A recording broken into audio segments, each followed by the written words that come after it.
Hi, my name is Brandy Honorable, and my informative speech today will be about the psychology of persuasion. Have you ever noticed or even told yourself you were going in the store to window shop? Next thing you know, you're at the checkout line with 3 bags and a lighter bank account. Yeah, we've all been there. That's not an accident or a mistake. That right there is psychology, and she clocked in at work. See, persuasion isn't something salespeople use to make you buy stuff. It's not just that. It's things we use all day, every day, like when we're convincing our friends to try a new spot, talking our way through an interview, or just trying to get somebody to see things from our perspective. Let me let you in on a little secret. Understanding persuasion isn't about being sneaky. It's about learning how people really think. First things first, we need to know, or at least understand, what persuasion really is. Psychologist Robert Cialdini studied this for years. He found 6 key reasons why people actually say yes. Number 1, reciprocity. When someone gives you something, you just naturally want to give it back. That's why when you see those little free samples at Costco, it gets us every single time. Like you taste one and suddenly you're pushing a whole 20-pack down the aisle like, yeah, I'll take that. Number 2, scarcity. The moment you see only one left or sales ends at midnight, your brain just goes, I need it now. It's that fear of missing out type of thing, classic FOMO marketing. Number 3, authority. So we trust people who seem like they know what they're talking about. That's why brands love throwing in doctors, influencers, or even CEOs into their commercials. That's not random or abnormal. That's actually a strategy that they're using. Number 4, consistency. Once we say yes to something small, we're more likely to say yes to it again. It's the psychology of knowing, like, I've already started it, I might as well finish. Number 5, liking.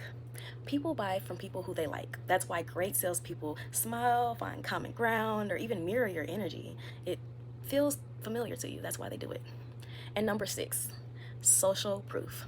When we're unsure, we look to others. 5-star reviews, bestseller tags, viral TikToks, they all trigger that, well, everybody's doing it mentality. It's crazy how predictable we can be once you see it from the outside. Next topic, real world persuasion. Let's take Apple for an example. See, every single time they drop a new iPhone, it's like a full-blown event. Hype, limited stock, long lines, influencers posting their unboxing videos. That right there is scarcity plus social proof in action. It's not just a product launch or something regular that just happens. It's a psychology play. So let's be real. Every salesperson alive knows the power of a freebie. A gym gives you a free 3-day pass, knowing that you'll be signed up like a day or two later. Restaurants hand out free samples. Next thing you know, you're at their table ordering the full menu. And even our brains back this up. Studies show expert endorsements can actually change the way we process information. That's why when a doctor or influencer promotes something, it just feels more legit. Like, even if we don't even realize it. But persuasion isn't always positive. Sometimes it's used to manipulate, like fake urgency, false discounts, or even pressure tactics to make people buy things out of stress.